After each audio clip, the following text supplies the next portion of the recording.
नमस्कार दोस्तों, स्वागत है आपका हमारे चैनल अरावली पाठशाला पर। आज है अपने 49 डेज चैलेंज का डे 4। हमने जो ऑप्शनल क्वेश्चन की सीरीज स्टार्ट की थी, आज उसकी चौथी क्लास है। पिछले 3 दिनों से लगातार हम बोर्ड एग्जाम के हिसाब से 18 ऑप्शनल क्वेश्चन आपके लिए लेकर आ रहे हैं। उन सभी का हम अच्छे से विश्लेषण कर रहे हैं। वहां से सवालों के छोटे छोटे भाग करके और जो भी कॉन्सेप्ट अंदर एक्स्ट्रा बन रहे थे उन सभी को हम ध्यानपूर्वक पढ़ रहे हैं। तो उसी श्रृंखला के अंदर आज हम अपनी चौथी क्लास लेकर आए हैं, जहां पर बोर्ड एग्जाम के हिसाब से ही 18 क्वेश्चन शामिल किए गए हैं। सारे क्वेश्चन है वो सिलेक्टेड हैं, यहाँ से कोई भी एग्जाम के अंदर आ सकता है। तो आपको मन लगाकर तैयारी करनी है और अरावली पाठशाला के प्रति अपना प्यार बनाए रखना है। क्लास को अधिक से अधिक लाइक करना है, अधिक से अधिक शेयर करना है और चैनल पर पहली बार आए हैं तो उसको सब्सक्राइब किए बिना नहीं जाना है। क्लास के एंड तक जरूर जुड़े रहना, क्योंकि हो सकता है कि यहाँ से कोई भी ऑप्शनल क्वेश्चन आपको एग्जाम के अंदर देखने को मिल जाए, क्योंकि सारे क्वेश्चन है वो इंपॉर्टेंट है। हमने सारे क्वेश्चन है वो चुन के लाए हैं, तो यहाँ से एग्जाम के अंदर कोई भी सवाल आ सकता है। सबके आने की जो प्रायिकता है वो बहुत अधिक है।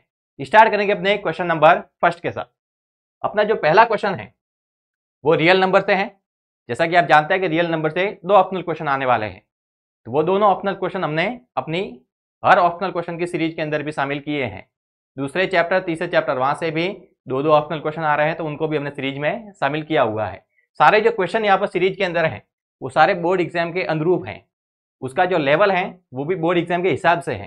तो हो सकता है कि आपको यहाँ से बहुत सारे क्वेश्चन देखने को मिले और शायद हो सकता है कि पूरा का पूरा पेपर है वो इन 49 डे की जो ये चैलेंज है अपना, उसके अंदर से ही आए, क्योंकि यहाँ पर सारे क्वेश्चन है वो सिलेक्टेड होंगे। सारे के सारे क्वेश्चन है वो मोस्ट इंपॉर्टेंट रहेंगे, तो क्लास के साथ में जुड़े रहिएगा। पहला क्वेश्चन है अपने पास कि यदि m और n 2 धनात्मक पूर्णांक है। अपने पास m और n है वो धनात्मक पूर्णांक है 2।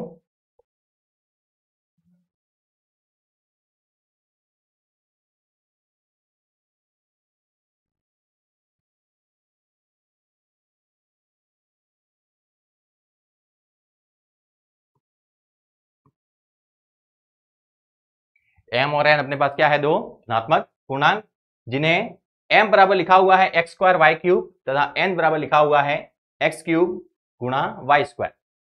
यहाँ x और y अभाज्य संख्या है, तब HCF ऑफ m n ये क्या होगा?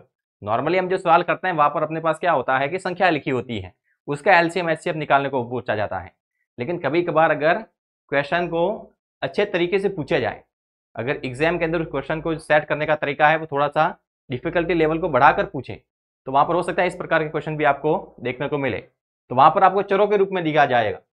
m बराबर लिखा हुआ है x square y cube, m बराबर है अपने पास एक्स स्क्वायर गुणा वाई क्यूब, और n बराबर लिखा हुआ है एक्स क्यूब गुणा वाई स्क्वायर।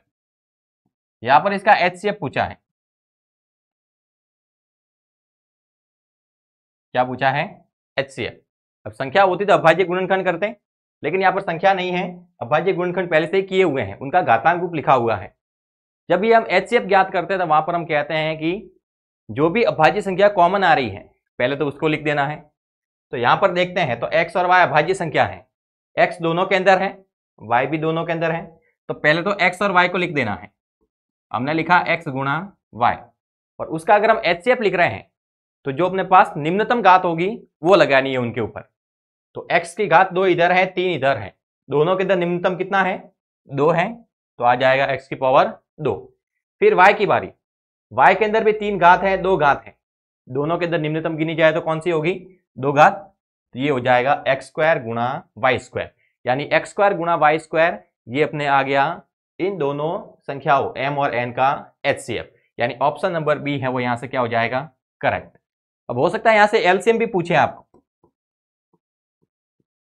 अगर m और n का क्या पूछ लिया जाए? LCM। तो LCM होता है वहां पर हम क्या करते हैं कि जो भी अभाज्य संख्या आती है, जिस संख्या के हमें LCM ज्ञात करना है, वहां पर हमें देखना होता है कि जो भी अभाज्य संख्या कुल मिलाकर अंदर आ रही है पहले तो उनको लिख देते हैं। तो यहां पर देखें तो x और y 2 ही अभाज्य संख्या है, उन दोनों को लिख देना है, x और y। HCF में कॉमन वाली अभाज्य संख्या लिखते हैं, LCM के अंदर जो भी अभाज्य संख्या अंदर आ रही है वो सारी की सारी लिखनी है। फिर जो भी अभाज्य संख्या हमने लिखी है उनकी अधिकतम घात है उनको वहां पर लगाना है। तो x की अधिकतम घात देखें तो कितनी है? 3, तो x की अधिकतम घात आ जाएगी 3। y की अधिकतम घात कितनी है 3, तो आ जाएगा x³ गुणा y³, ये आएगा m और n का एलसीएम। तो इस प्रकार का सवाल भी आपको बोर्ड एग्जाम के अंदर देखने को मिल सकता है।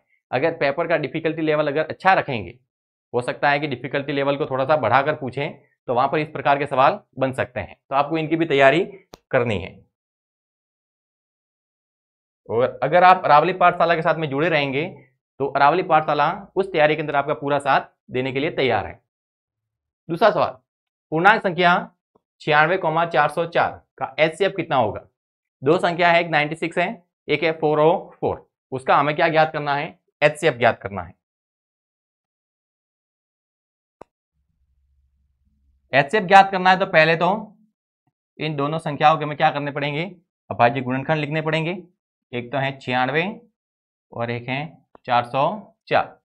अब यहां पर देखें तो ये दोनों संख्या है वो 2 से विभाज्य होगी, तो पहले 2 का भाग दे देते हैं। 96 में 2 का भाग देंगे, यह जाएगा 48। 2 का भाग देंगे, यह जाएगा 24।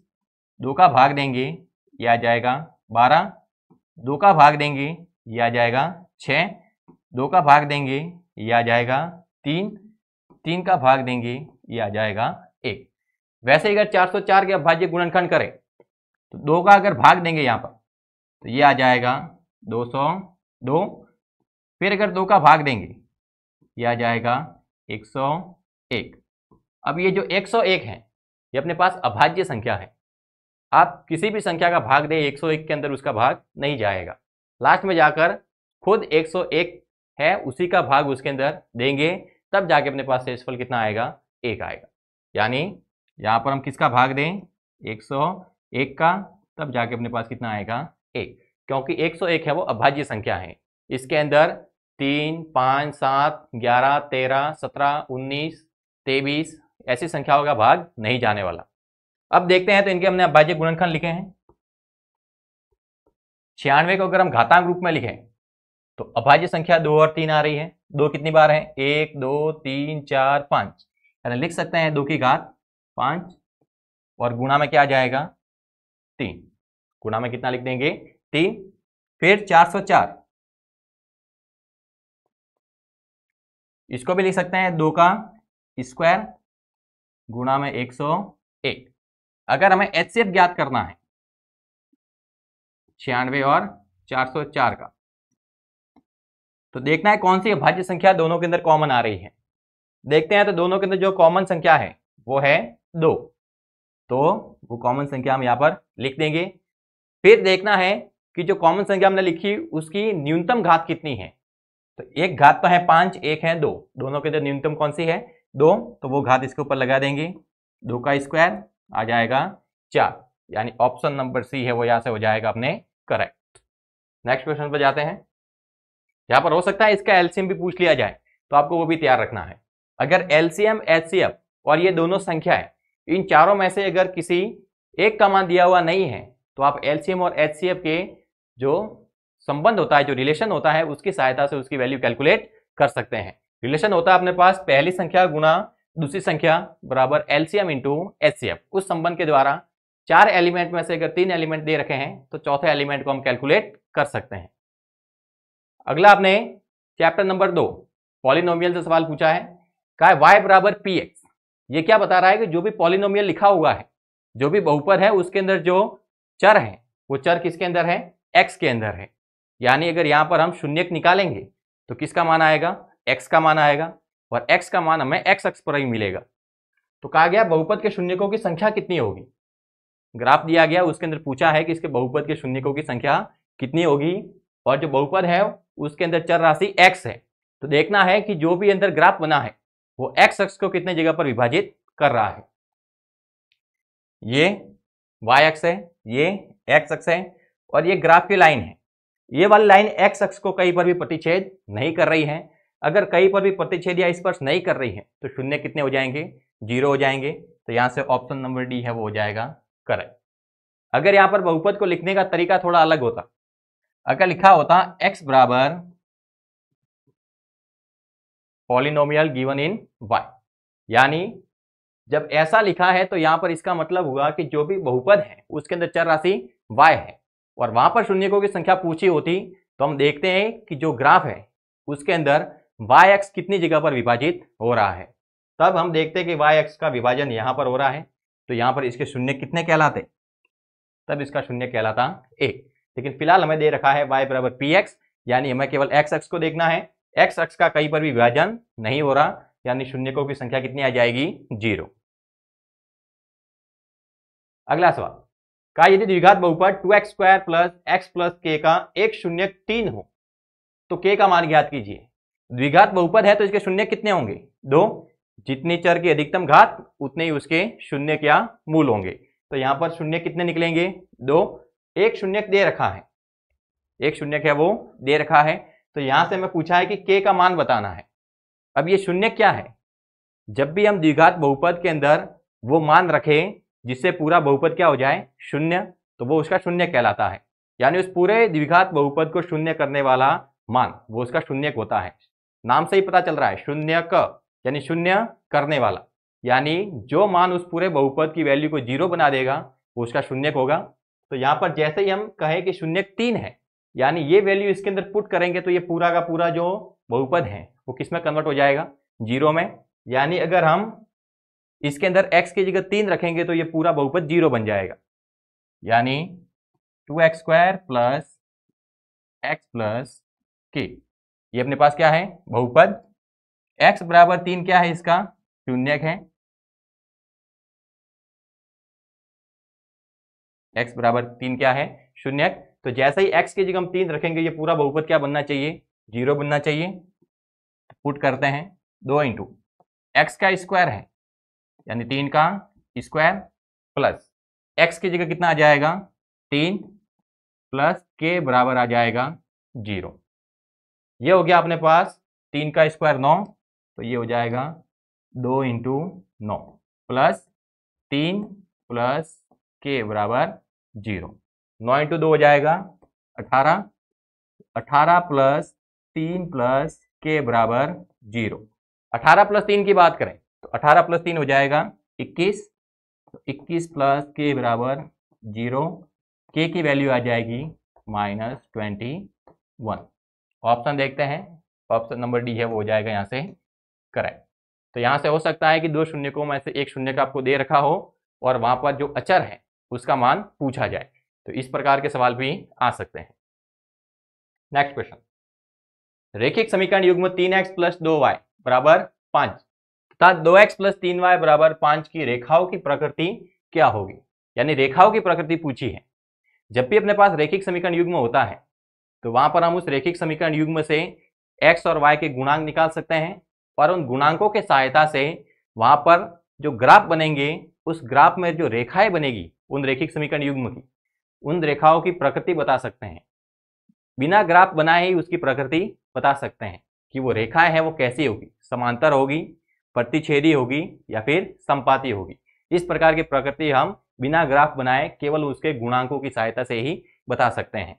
किस प्रकार से, जैसे अपने पास एक रेखिक समीकरण ये दिया है, एक रेखिक समीकरण ये दिया है, अब बराबर में इधर 5 है उधर लेके जाएंगे तो माइनस में, इसको भी उधर लेके जाएंगे तो माइनस में, तो ये बन जाएगा 3x प्लस 2y बराबर -5।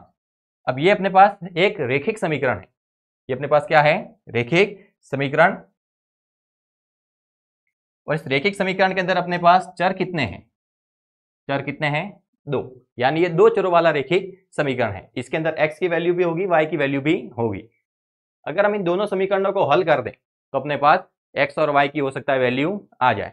फिलहाल हमें वैल्यू नहीं निकालनी है, हमें केवल रेखाओं की प्रकृति बतानी है। तो ये जो रेखिक समीकरण है इसकी हम तुलना इसके मानक रूप के साथ में करेंगे, और इसका जो मानक रूप है वो हम लिखते हैं ax plus by plus c बराबर 0, यानी x का गुणांक a कहलाएगा, y का गुणांक b कहलाएगा, और जो अचर पद है उसको हम c से लिखेंगे। अब दो समीकरण है तो एक को a1 b1 c1 लिखना है, दूसरे को a2 b2 c2, ताकि पता चले कि ये किसके गुणांक है। तो a1 बराबर आ जाएगा 3 क्योंकि x का गुणांक लिखना था, b1 बराबर आ जाएगा 2 और c1 बराबर आ जाएगा -5। वैसे हम दूसरा समीकरण भी लिख सकते हैं 2x प्लस 3y -5 बराबर 0।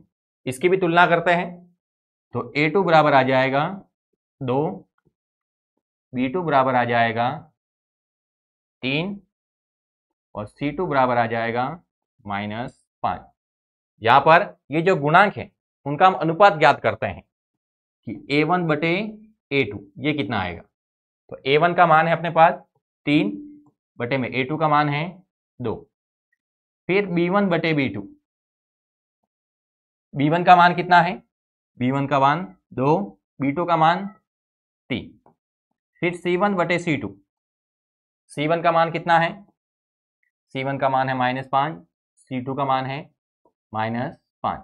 माइनस से माइनस किया, 5 से 5 किया, यानी कितना आ गया 1। अब इन अनुपातों को ध्यान से देखना है। A1 बटे A2 है, क्या उसका जो अनुपात है वो B1 बटे B2 के अनुपात के बराबर आ रहा है? ये 3 बटे 2 है, ये 2 बटे 3 है, यानी ये दोनों का जो अनुपात है वो अलग अलग आ रहा है। तो हम कह सकते हैं A1 बटे A2 not equal to B1 बटे B2। अगर ऐसी कंडीशन है तो हमें अचर वाला अनुपात देखने की जरूरत ही नहीं है, C1 बटे C2 की कोई आवश्यकता नहीं पड़ेगी। अगर A1 बटे A2 B1 बटे B2 के बराबर नहीं आ रहा है, यानी वहां पर जो रेखाएं होगी वो प्रतिच्छेदी होगी। रेखाएं कैसी होगी? प्रतिच्छेदी। अगर रेखाएं प्रतिच्छेदी है तो वो एक बिंदु पर प्रतिच्छेद करेगी। अब रेखाओं का जितनी जगह पर प्रतिच्छेद होता है या स्पर्श होता है उतने ही उसके हल निकलते हैं। तो यहाँ पर प्रतिच्छेद कितनी जगह पर होता है? एक जगह, तो उसका हल भी कितना आएगा? 1 आएगा। यानी यहां से ये जो रेखाएं हैं वो हो जाएगी प्रतिच्छेदी रेखाएं और हल कितना आएगा? 1 आएगा। अगर बाय चांस यहाँ पर हम हल करते हैं और A1 बटे A2 है वो B1 बटे B2 के बराबर आता, तब हमें C1 बटे C2 का अनुपात भी देखना पड़ता। तब हम क्या करते? C1 बटे C2 भी निकाल दें। अगर C1 बटे C2 का मान भी उनके बराबर ही मिलता, तब हम कहते हैं कि दोनों रेखाएं वो संपाती होगी। दोनों रेखाएं कैसी होगी? संपाती। और दोनों रेखाएं संपाती है मतलब एक रेखा के ऊपर दूसरी रेखा है। इसका मतलब जो पहले वाली रेखा है उसको वो दूसरी रेखा हर बिंदु पर स्पर्श कर रही है। तो जितनी जगह पर स्पर्श या प्रतिच्छेद होता है उतने उसके हल होते हैं। तो वो दोनों रेखाएं एक दूसरे को अनंत बिंदुओं पर स्पर्श कर रही है, यानी उसके जो हल होंगे वो अपरिमित रूप से अनेक हल होंगे। यहाँ पर इसका हल केवल कितना आएगा? 1 आएगा। और एक हल को हम अद्वितीय हल भी बोलते हैं। अद्वितीय यानी दूसरा नहीं मतलब हल केवल कितना होगा? 1। अगर यहाँ पर ये दोनों अनुपात बराबर आता है और हम C1 बटे C2 का अनुपात भी देखते हैं, अगर वो बराबर नहीं आता तब दोनों रेखाएं समांतर होती। दोनों रेखाएं वो एक दूसरे को कभी भी प्रतिच्छेद नहीं करती, न ही एक दूसरे को स्पर्श करती। जब रेखा एक दूसरे को न तो प्रतिच्छेद करती है न ही स्पर्श करती है, तब वहां पर कोई भी हल नहीं होता है। तो वहां पर उन दोनों रेखिक समीकरण युग्मों का कोई हल नहीं होता। फिलहाल अपने पास जो रेखा है वो प्रतिच्छेदी रेखा आ रही है। इसका अगर हल पूछा जाए तो हल कितना बताएंगे? 1। बढ़ते हैं नेक्स्ट क्वेश्चन की ओर। अगला सवाल है 2x प्लस वाई बराबर 6 को संतुष्ट करने वाला युग्म है। जब इस प्रकार के सवाल आते हैं वहां पर हमें ऑप्शन की सहायता लेनी पड़ती है। अपने पास रेखिक समीकरण लिखा हुआ है 2x प्लस वाई बराबर 6, यानी यहां पर ये 4 ऑप्शन है। इसके अंदर से कौन सा पॉइंट है जो इस समीकरण को संतुष्ट करता है? इसके अंदर मैं x और y की वैल्यू पुट करनी है। इधर 6 है यानी इधर भी x और y की वैल्यू पुट करने पर कितना आना चाहिए? 6। यानी लेफ्ट हैंड साइड और राइट हैंड साइड दोनों आपस में कैसे मिलनी चाहिए? बराबर। अगर ऐसा होगा तब हम कहेंगे कि वो वाला बिंदु इसको संतुष्ट कर जाएगा। तो यहां पर हम पहले वाले पॉइंट से स्टार्ट करते हैं। अगर 1,1 इसके अंदर पुट करें, यानी x की जगह भी 1 रखना है, y की जगह भी 1 रखना है, तो ये हो जाएगा 2 इंटू 1 प्लस 1 बराबर 6। 2 इंटू 1 2, 2 प्लस 1 3, 3 बराबर 6। क्या 3 और 6 बराबर होते हैं? नहीं होते, यानी ये पहला वाला बिंदु है वो इसको संतुष्ट नहीं करेगा। अगला बिंदु रखते हैं 2,2, यानी x की जगह भी 2 रखना है, y की जगह भी 2 रखना है, तो 2x यानी 2 इंटू 2 प्लस y की जगह भी 2 बराबर में कितना है? 6।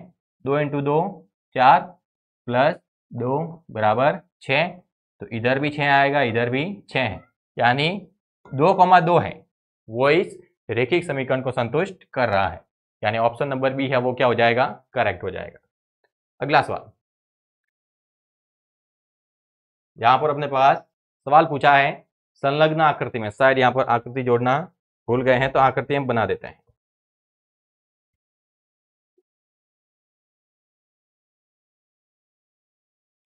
लिखा है संलग्न आकृति में डी समांतर BC, यानी यहां पर हम E बना देते हैं, यहां पर P, यहां पर C और यहां पर एक रेखा खींचते हैं DE। ठीक है, डी समांतर BC है, यानी ये दोनों रेखाएं कैसी हैं? समांतर हैं। यदि AD बटे DB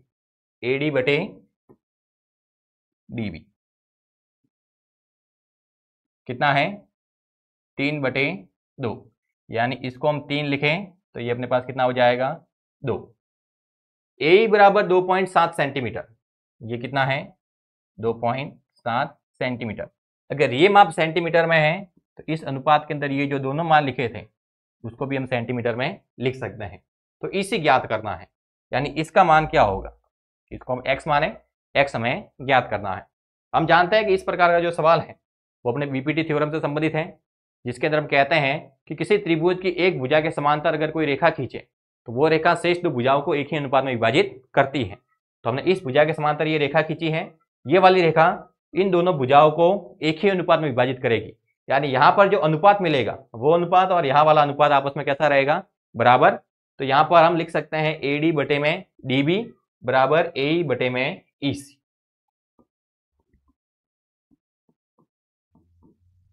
AD बटे DB बराबर लिख सकते हैं AE बटे में EC। AD बटे DB लिखा हुआ है 3/2, AE का मान है 2.7 और EC की जगह हम लिख सकते हैं x। अगर इसको क्रॉस मल्टीप्लाई द्वारा हल करें तो 3 × x कितना हो जाएगा? 3x, 2.7 × 2 ये हो जाएगा 5.4, x बराबर 5.4 बटे में 3 का भाग देंगे तो ये आ जाएगा अपने पास 1.8 सेंटीमीटर, यानी ऑप्शन नंबर C है वो यहाँ से हो जाएगा करेक्ट। हमने क्या किया? बीपीटी थ्योरम का कॉन्सेप्ट लगाया। उसके अंदर कहते हैं कि त्रिभुज की एक भुजा के समांतर खींची गई रेखा शेष दो भुजाओं को एक ही अनुपात में विभाजित करती है। तो AD बटे DB, यानी इसके बटे में ये लिखे तो किसके बराबर आएगा? AE के बटे में EC लिखने पर आएगा।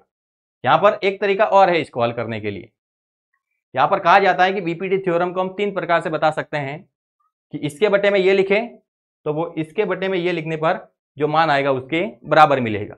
अब इसको हम थोड़ा सा चेंज करते हैं, ऐसा भी कहते हैं कि मैं AD के बटे में अगर AB लिखूं, यानी इस छोटे भाग के बटे में ये पूरी भुजा लिखूं, तो वो AE के बटे में AC रखने पर जो मान आता है उसके बराबर आएगा।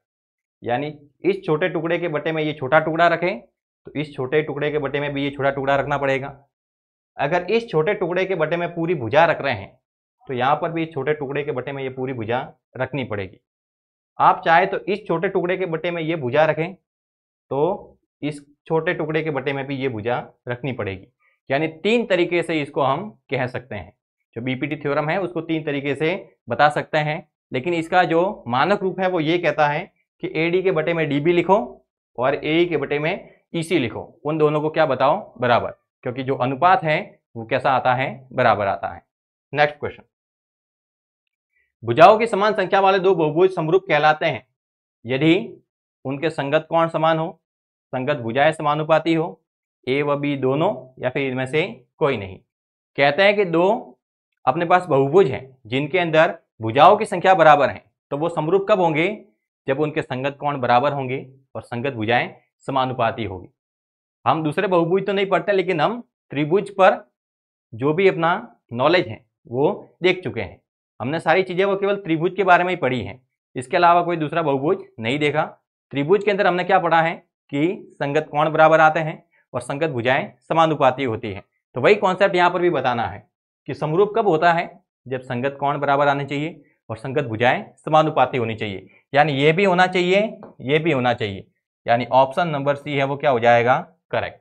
यानी दो समान भुजाओं वाले बहुभुज समरूप कहलाते हैं अगर उनकी संगत कोण बराबर हैं और संगत भुजाएं समानुपाती हैं। अब संगत कोण का मतलब क्या है कि जैसे मैंने कहा कि कोण A है वो कोण R के बराबर है, कोण B है वो कोण P के बराबर है और कोण C है वो कोण Q के बराबर है। तो ये इनके संगत कोण कैसे हो गए हैं? बराबर। तो यहां पर मुझे जो त्रिभुजों का जो सांकेतिक रूप है वो ऐसे लिखना पड़ेगा कि अगर मैं कहूं कि त्रिभुज ABC समरूप त्रिभुज, यहां पर ये नजर आ रहा है कि ये जो त्रिभुज है इसके जो तीनों पॉइंट हैं वो PQR है। तो जल्दबाजी में अगर हम यहाँ पर PQR लिख रहे हैं यानी वो गलत है। जैसे यहाँ पर ABC लिखा है तो यहाँ पर हम जल्दबाजी में अगर PQR लिख रहे हैं तो वो गलत है, क्योंकि कहते हैं कि दो त्रिभुज समरूप होते हैं तो उनके संगत कोण बराबर होते हैं और सांकेतिक रूप में संगत कोण की स्थिति बराबर रखनी है। तो जहां पर एंगल A है वहां पर उस स्थिति पर हमें वही कोण रखना है जो एंगल A के बराबर है। तो एंगल A के बराबर क्या है? R है। यानी A वाली स्थिति पर हमें एंगल क्या रखना पड़ेगा? R रखना पड़ेगा। तो यहां पर आ जाएगा R। फिर B वाले पॉइंट पर कोण B है वो P के बराबर है, तो B वाले पॉइंट की स्थिति पर आ जाएगा P। फिर C वाले पॉइंट यानी कोण C किसके बराबर है? Q के बराबर।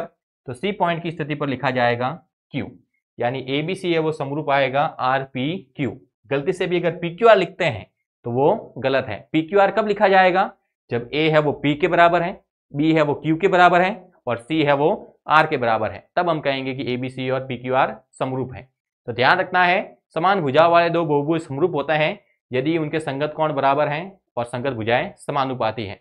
संगत भुजाएं भी आपको पता होगी कि AB के बटे में क्या लिखना पड़ेगा? RP बराबर BC के बटे में क्या लिखना पड़ेगा? PQ और AC के बटे में क्या लिखना पड़ेगा? RQ। यह हुआ उनकी संगत भुजाओं का अनुपात। तो ये संगत भुजाओं का अनुपात भी बराबर आता है, संगत कोण भी बराबर आता है। कब? जब समान भुजाओं वाले दो बहुभुज समरूप होते हैं। नेक्स्ट क्वेश्चन, A, B तथा -A, -B के मध्य दूरी ज्ञात करनी है, यानी दो बिंदुओं के बीच की दूरी पूछी है। तो दूरी के लिए मैं दूरी सूत्र लिखना पड़ेगा। तो आपको दूरी सूत्र पता होना चाहिए। दूरी सूत्र यानी डिस्टेंस, तो उसके लिए हम फॉर्मूला लिखते हैं x2 - x1 का whole square plus y2 - y1 का होल स्क्वायर। जहां पर अपने पास दो पॉइंट होंगे, एक x1 y1 उसका पॉइंट यहां पर है, दूसरा पॉइंट होगा अपने पास x2 y2 जो यहां पर है। तो इनके बीच में अगर हम दूरी निकाल रहे हैं तो हम ये वाला दूरी सूत्र इस्तेमाल करेंगे, यानी x वाले पद में से x वाला पद घटाना है, दो घात लगानी है, y वाले निर्देशांक में से y वाला निर्देशांक घटाना है और दो घात लगानी है।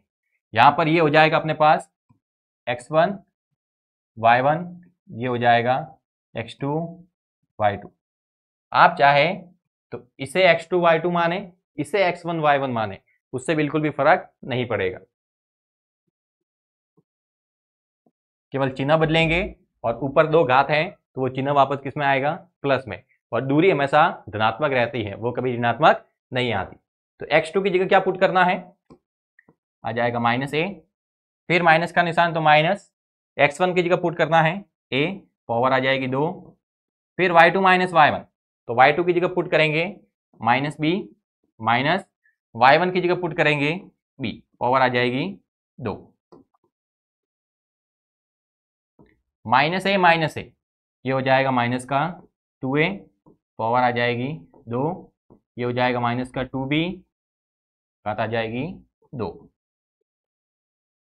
यानी माइनस का भी स्क्वायर है, 2 का भी स्क्वायर है, a का भी स्क्वायर है।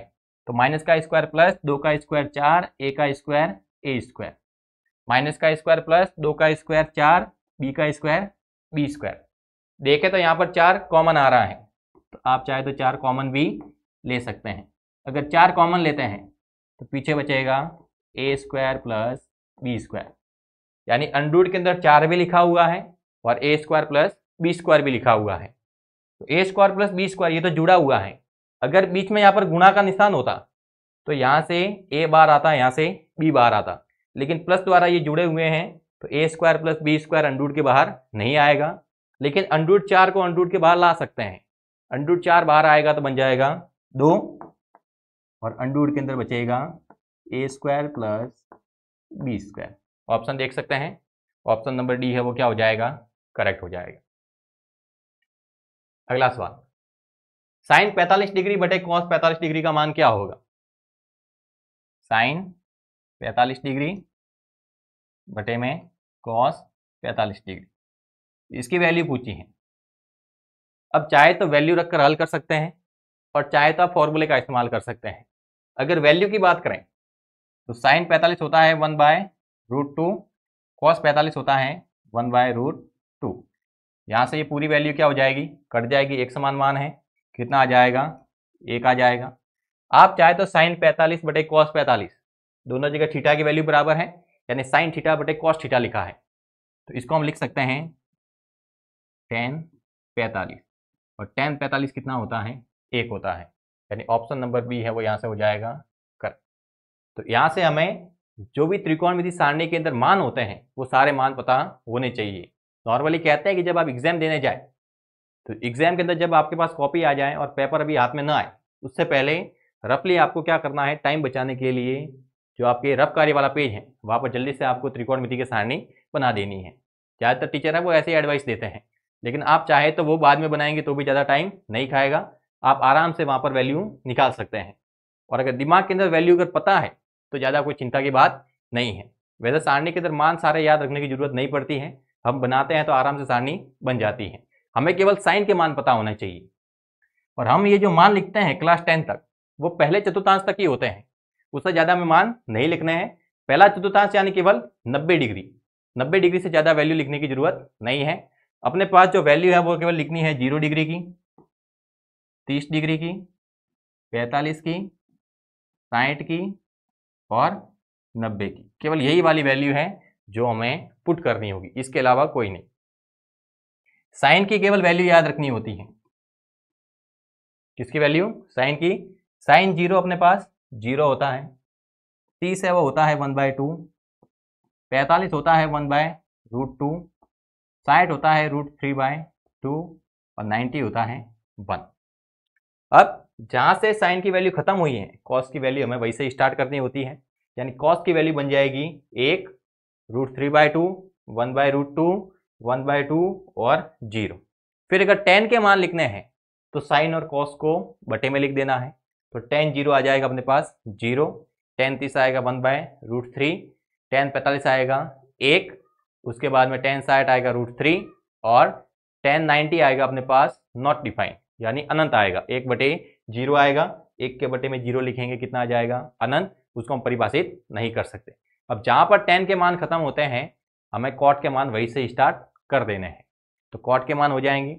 फिर sec के मान लिखने हैं, तो कहते हैं cos और sec है वो एक दूसरे के उल्टे होते हैं, तो जो भी हम cos के मान लिखेंगे उनको बटे में करके sec के मान लिखने हैं।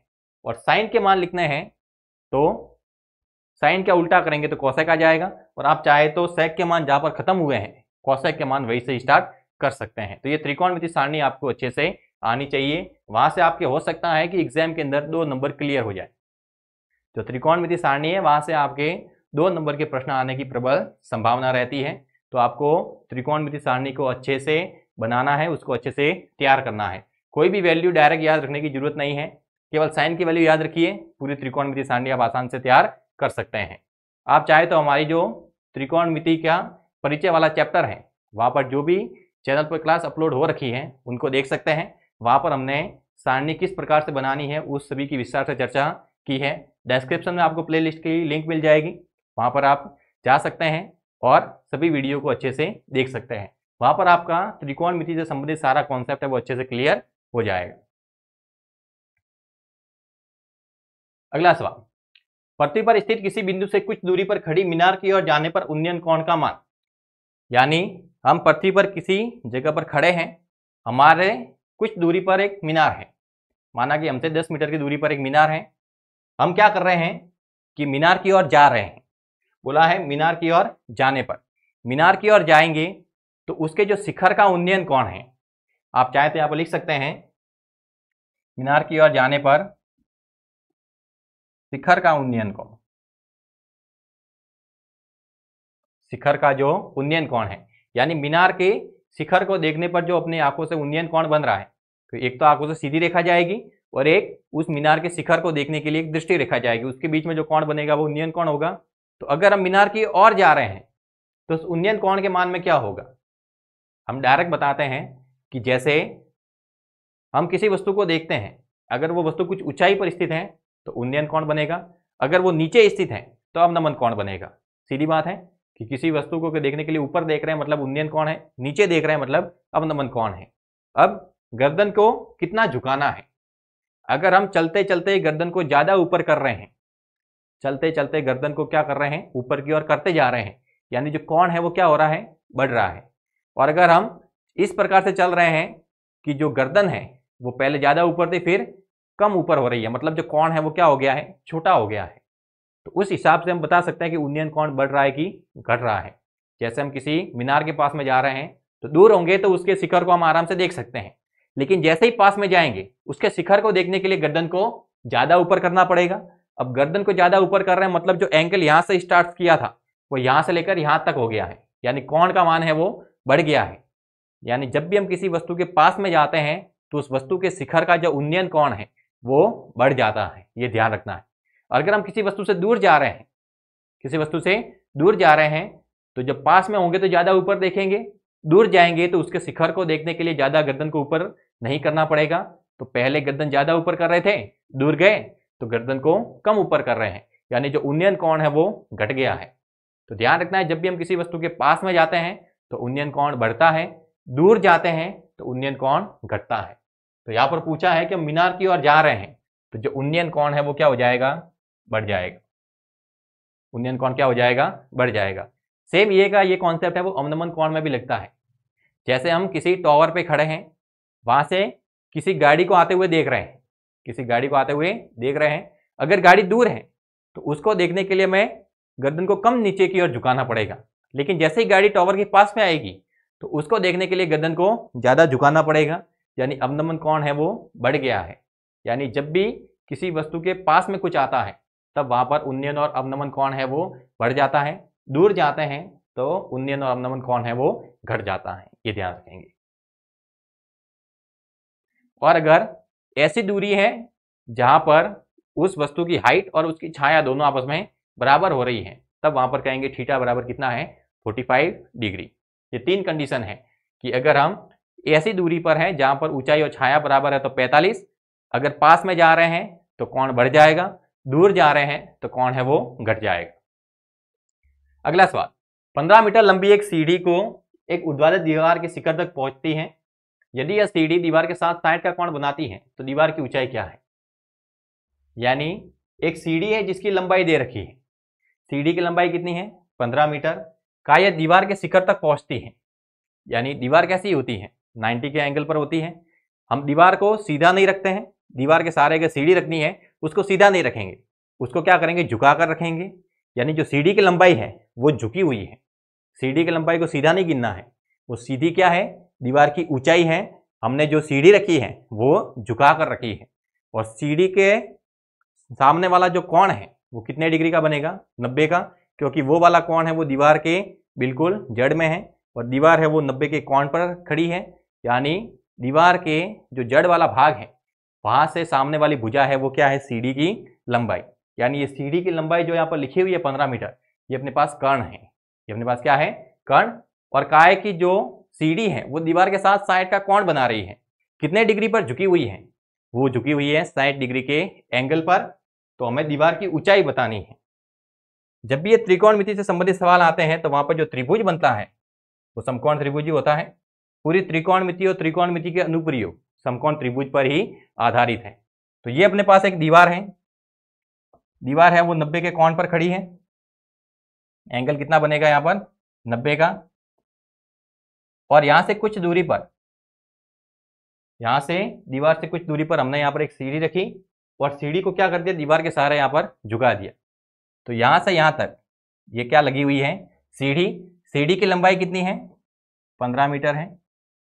यहां से यहां तक ये कितना है, 15 मीटर। काय की जो कोण बन रहा है दीवार के साथ वो कितने का बन रहा है, 60 डिग्री का। ये सीढ़ी है वो दीवार के साथ में कितना कोण बना रही है, 60 डिग्री का। दीवार की ऊंचाई पूछी है, यानी यहां से यहां तक ये हाइट बतानी, ये क्या बतानी है, हाइट। 90 के सामने वाली भुजा क्या होती है, कर्ण। और त्रिकोणमिति अनुपात के अंदर थीटा के सामने वाली भुजा आपने क्या कहलाती है, लंब। यानी जिसके सापेक्ष हम वैल्यू निकाल रहे हैं उस थीटा के सामने वाली भुजा क्या बन जाएगी, लंब। 90 के सामने हमेशा कर्ण होता है, तो ये वाली भुजा हो जाएगी आधार। यानी जो समकोण त्रिभुज होता है उसमें कर्ण की स्थिति फिक्स होती है, क्योंकि कर्ण है वो 90 के सामने वाली भुजा होगी, 90 के सामने वाली भुजा है वो सबसे बड़ी होगी। अब आधार और लंब को आपस में इंटरचेंज कर सकते हैं। जैसे हम किसी त्रिभुज को जिस ओर से देखेंगे उसके सामने वाली भुजा है वो लंब हो जाएगी और शेष भुजा है वो आधार कहलाएगी। जैसे अगर मैं यहाँ खड़े होकर इस त्रिभुज को देखूं तो इसके सामने वाली भुजा ये लंब होगी और ये आधार होगा। अगर मैं यहाँ खड़े होकर देखूं तो इसके सामने वाली भुजा क्या होगी, लंब, और ये क्या हो जाएगा, आधार। यानी लंब और आधार की स्थिति है वो बदलती रहती है। ये उस पर निर्भर करता है कि हम उसको किस ओर से देख रहे हैं। हम जहां से देख रहे हैं वहां से सामने वाली भुजा क्या बनेगी, लंब। 90 के सामने कर्ण होगा तो तीसरी भुजा को हम डायरेक्ट क्या लिख देंगे, आधार। यहाँ पर हमें दीवार की ऊंचाई यानी लंब ज्ञात करना है, यानी एक भुजा हम जानते हैं, एक भुजा ज्ञात करनी है, तो नॉन और अननोन का रेशियो पता करना है। कर्ण और लंब इन दोनों के द्वारा जो त्रिकोणमितीय अनुपात तैयार होता है वो होता है साइन। तो लिख सकते हैं साइन थीटा। साइन थीटा लंब बटे कर्ण। थीटा की वैल्यू कितनी है, 60 डिग्री। लंब का मान है h, कर्ण का मान है 15। साइन 60 है अपने पास √3/2, ये हो जाएगा h बटे 15। हमें किसकी वैल्यू निकालनी है, h की, तो h को इधर ही रखना है, 15 को भेज देना है उधर। यानी ये हो जाएगा 15√3 बटे में कितना आ जाएगा, 2। किसका मान आ गया, h का। देखना है कोई ऑप्शन है कि नहीं है। ऑप्शन नंबर डी, 15√3 बटे में 2। अगला सवाल,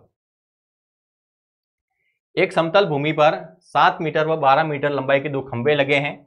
यदि उनके तल से परस्पर दूरी 12 मीटर है तो उनके शीर्ष से परस्पर दूरी कितनी होगी। अपने पास दो खंभे लगे हुए हैं, दो क्या है, खंभे हैं। दोनों की लंबाई है वो अलग अलग है, एक की 7 मीटर है, एक की 12 मीटर है। ये समतल भूमि है, वहां से एक खंभे की लंबाई 7 मीटर और एक की कितनी है, 12। यानी यहां से यहां तक ये कितना है, 7 मीटर, और यहां से यहां तक ये कितना है, 12 मीटर। ठीक है, लिखा हुआ है कि यदि उनके तल से परस्पर दूरी 12 मीटर है, यानी यहां से यहां तक ये वाली दूरी कितनी है, 12 मीटर, तो उनके शीर्ष से परस्पर दूरी कितनी होगी। अगर मैं इस वाले पॉइंट की बात करूं तो यहां से एक सीधी समांतर रेखा अगर खींची जाए तो ये वाली रेखा है वो इसके बराबर ही आएगी, क्योंकि ऊपर जाकर ऐसा तो नहीं है कि वो खंभे हैं वो टेढ़े हो जाएंगे, सीधे 90 के कोण पर ही खड़े हैं। तो ये वाली लंबाई और ये वाली लंबाई दोनों आपस में क्या रहेगी, बराबर। उन खंभों की यहां से दूरी मापे या फिर यहां से, कैसी रहेगी, बराबर। तो ये 12 मीटर है तो ये भी कितना हो जाएगा, 12 मीटर। अब ये 7 मीटर है तो यहां से यहां तक ये भी कितना होगा, 7 मीटर। यहां से यहां तक ये पूरा कितना था, यहां से यहां तक पूरा था 12 मीटर, जिसके अंदर ये कितना है, 7 मीटर। तो ये पीछे कितना बचा, पीछे ये बच जाएगा 5 मीटर। हमें पूछा है उनके शीर्ष से परस्पर दूरी कितनी है, तो एक का शीर्ष तो ये है, एक का शीर्ष ये है। हमें से यहाँ ये दूरी पता करनी है, डी की वैल्यू निकालनी है। किसकी वैल्यू निकालनी है, डी की। दो तरीके हैं, ये वाली भुजा अज्ञात है, ये वाली और ये वाली दोनों भुजा ज्ञात हैं। आप किसी भी भुजा की सहायता से इसे ज्ञात कर सकते हैं। आप चाहें तो यहाँ पर 90 का कोण बनाकर पाइथागोरस प्रमेय भी लगा सकते हैं। पाइथागोरस प्रमेय की सहायता से भी ये अपने पास भुजा आएगी 13, क्योंकि ये 90 के सामने वाली भुजा कर्ण है। इन दोनों में से किसी को आधार और लंब मान सकते हैं, तो ये वाली भुजा मिल जाएगी हमें 13 मीटर।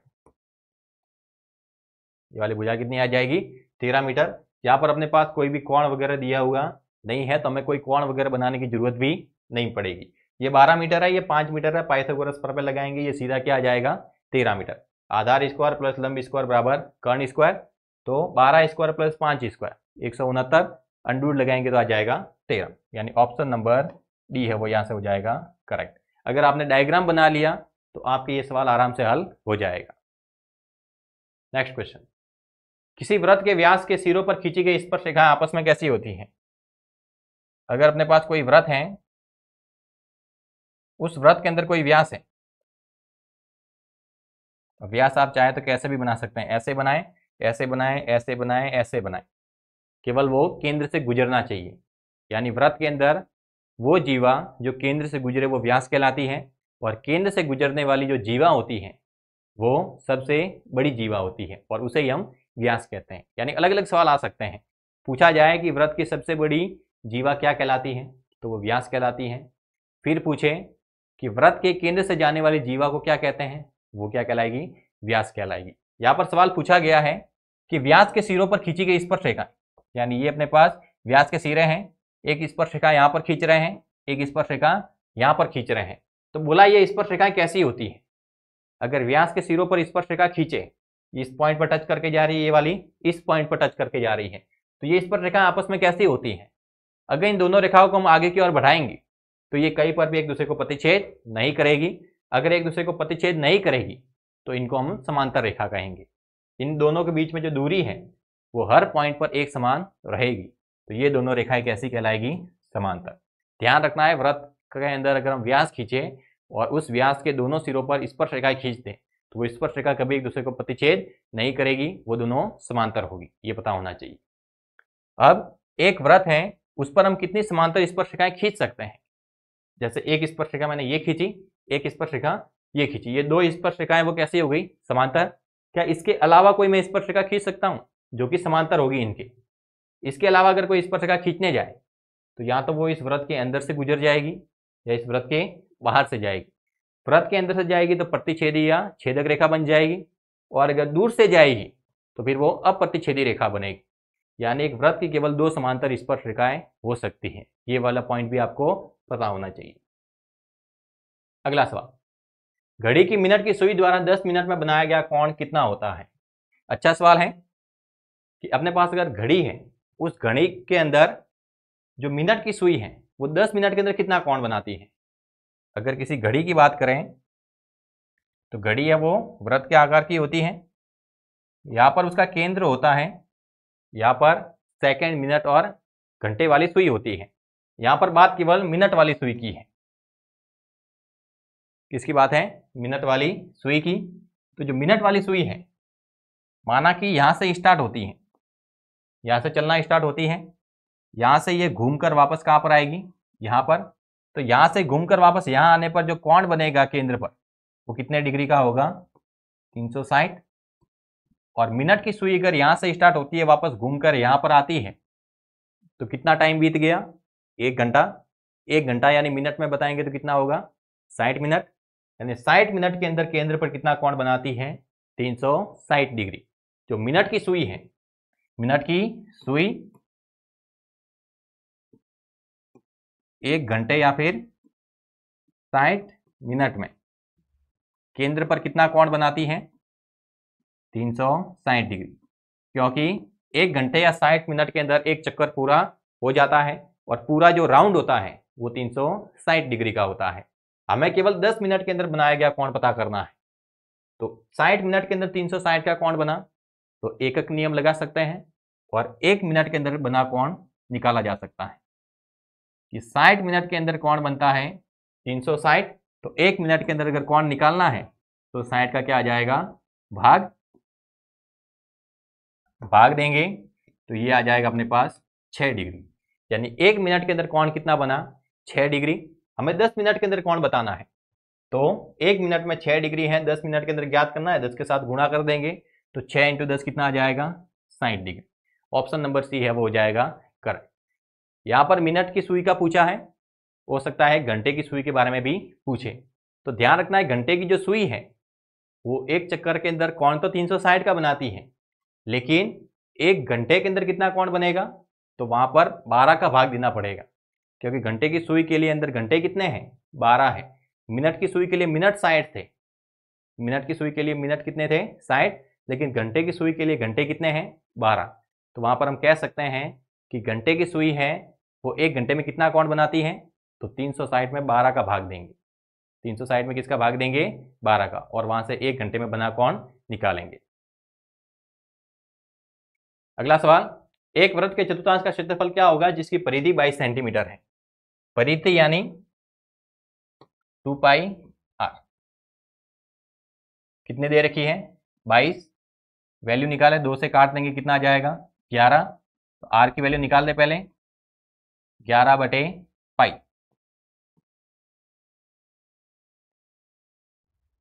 पाई की जगह रख सकते हैं 22/7, बटे में 7 है, ऊपर जाएगा तो गुणा में 77/22, 11 से काटें 7/2, यानी त्रिज्या आ गई अपने पास 7/2 सेंटीमीटर। 2πr है वो 22 के बराबर होगा, परिधि 22 दे रखी है तो 2πr 22 के बराबर।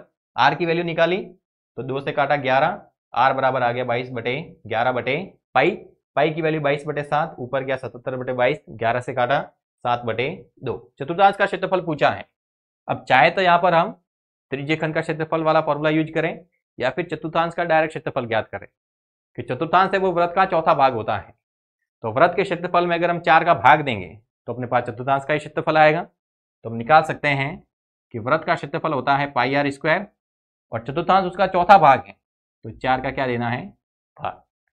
पाई की जगह आ जाएगा 22/7, आर का स्क्वायर मतलब 7/2 गुणा 7/2 और बटे में आ जाएगा 4, 7 से कट गया, 2 से काटा 11 बार, 11 × 7 77, 2 और 4 ये हो जाएगा 8, यानी 77/8 centimetre square. Option number B है वो जाएगा करेक्ट। आप चाहे तो कह सकते हैं कि चतुर्थांश के अंदर जो कोण बनता है 90 डिग्री का होता है, तो त्रिज्यखंड का क्षेत्रफल θ/360 इंटू πr², इसका भी यूज कर सकते हैं। यहाँ पर भी वैल्यू रखेंगे तो 90/360 इंटू πr², ये काटेंगे तो 1/4 ही आएगा, तो यहाँ से भी 1/4 πr² ही आएगा। हमने भी यहाँ पर जो मान रखा है वो 1/4 πr² ही लिया है, तो दोनों से जो मान आएगा वो 77/8 सेंटीमीटर स्क्वायर होगा। अगला सवाल, काय भुजा 7 सेंटीमीटर वाले घनाकार ब्लॉक के ऊपर एक अर्धगोला रखा हुआ है। अर्धगोले का अधिकतम व्यास क्या हो सकता है। एक घन के आकार का ब्लॉक है, उसके ऊपर वाला जो फलक है वहां पर हमने एक अर्धगोला रखा है, गोले को काटा है और उसको उसके ऊपर रखा है। अब बोला है कि उसका अधिकतम व्यास कितना हो सकता है। अगर वह गोला उस घन के ऊपर वाले फलक पर पूरा का पूरा स्थित है, यानी उस गोले का कोई भी भाग है वो फलक के बाहर नहीं है, यानी उसके बाहर वाली सीमा को पूरा का पूरा वो क्या कर रहा है, टच कर रहा है, दिखाई देगा। जैसे ये अपने पास आ गया वर्ग, इसके अंदर अगर हम कोई वृत्त बना दें,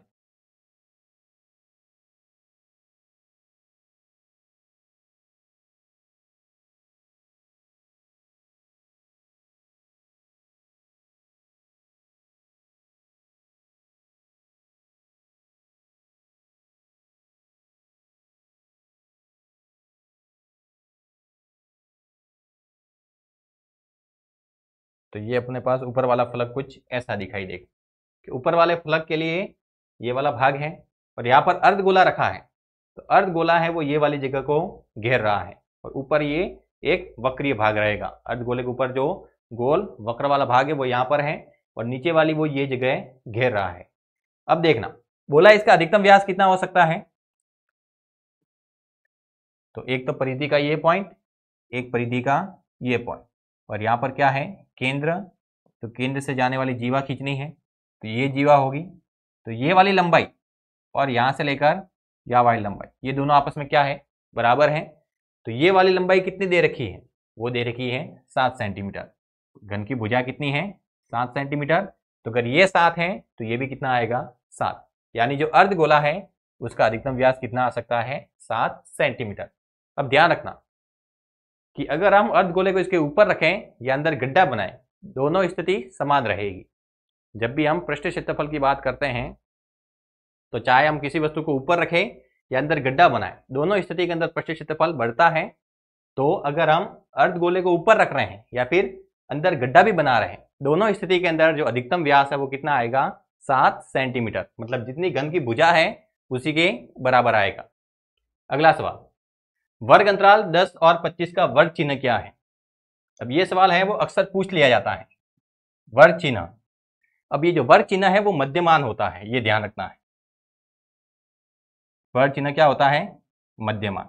और मध्यमान क्या होता है, जो भी अपने यहाँ पर वर्ग अंतराल दे रखा है उस वर्ग अंतराल के अंदर निम्न सीमा और उच्च सीमा को जोड़ देना है, और 2 का भाग देना है। जो भी वैल्यू आएगी वो अपने पास क्या कहलाएगा, मध्यमान। तो 10 और 25 को जोड़ें, 10 25 भाग 2 जोड़ा तो आ गया 35 भाग 2 आ जाएगा 17.5, यानी ऑप्शन नंबर सी है वो हो जाएगा करेक्ट। अब जल्दबाजी नहीं करनी है। जल्दबाजी में क्या होता है कि हम यहाँ पर 10 की जगह 0 समझ लेते हैं और लगता है कि 0 से 25 है, 0 से क्या है 25 है, और उसका मध्यमान निकाल कर हम लिख देते हैं 12.5, और ऑप्शन भी आपको 12.5 देखने को मिलेगा। तो ध्यान रखना है कि जो भी वर्ग अंतराल है उसकी निम्न सीमा और उच्च सीमा को जोड़ना है और 2 का भाग देना है। अगर 5 से स्टार्ट हो रहा है तो 5 को भी जोड़ोगे, 10 से स्टार्ट हो रहा है तो 10 को भी जोड़ोगे। हर बार 0 से स्टार्ट नहीं होगा, ये ध्यान रखना। अगर 10 से 25 लिखा हुआ है तो 10 और 25 को जोड़ोगे। अगर यहाँ पर लिखा होता 5 25 तो 5 और 25 को जोड़ते और 2 का भाग देते। अगर यहाँ पर 0 लिखा होता तो 0 और 25 को जोड़ते और 2 का क्या देते हैं, भाग। तो निम्न सीमा और उच्च सीमा को जोड़ दिया जाता है और 2 का क्या देते हैं, भाग, तब जाके अपने पास वर्ग चिन्ह आता है, यानी मध्यमान आता है। तो इसके साथ ही अपना ये जो ऑप्शनल क्वेश्चन की सीरीज थी, आज उसका चौथा दिन था और हमने चौथी बार आपके लिए बोर्ड एग्जाम के हिसाब से 18 ऑप्शनल क्वेश्चन लाए थे। सारे क्वेश्चन अच्छे थे, आपको उन सभी की अच्छे से प्रैक्टिस करनी है, मन लगाकर पढ़ाई करनी है, अरावली पाठशाला के साथ में जुड़े रहना है। खास करके ये 49 दिन, अगर आप 49 दिनों तक अरावली पाठशाला के साथ में जुड़े रहते हैं तो आपके बोर्ड एग्जाम 2025 में मैथ के अंदर 100 में से 90% जो अंक है वो आने की पूरी गारंटी अरावली पाठशाला की तरफ से है।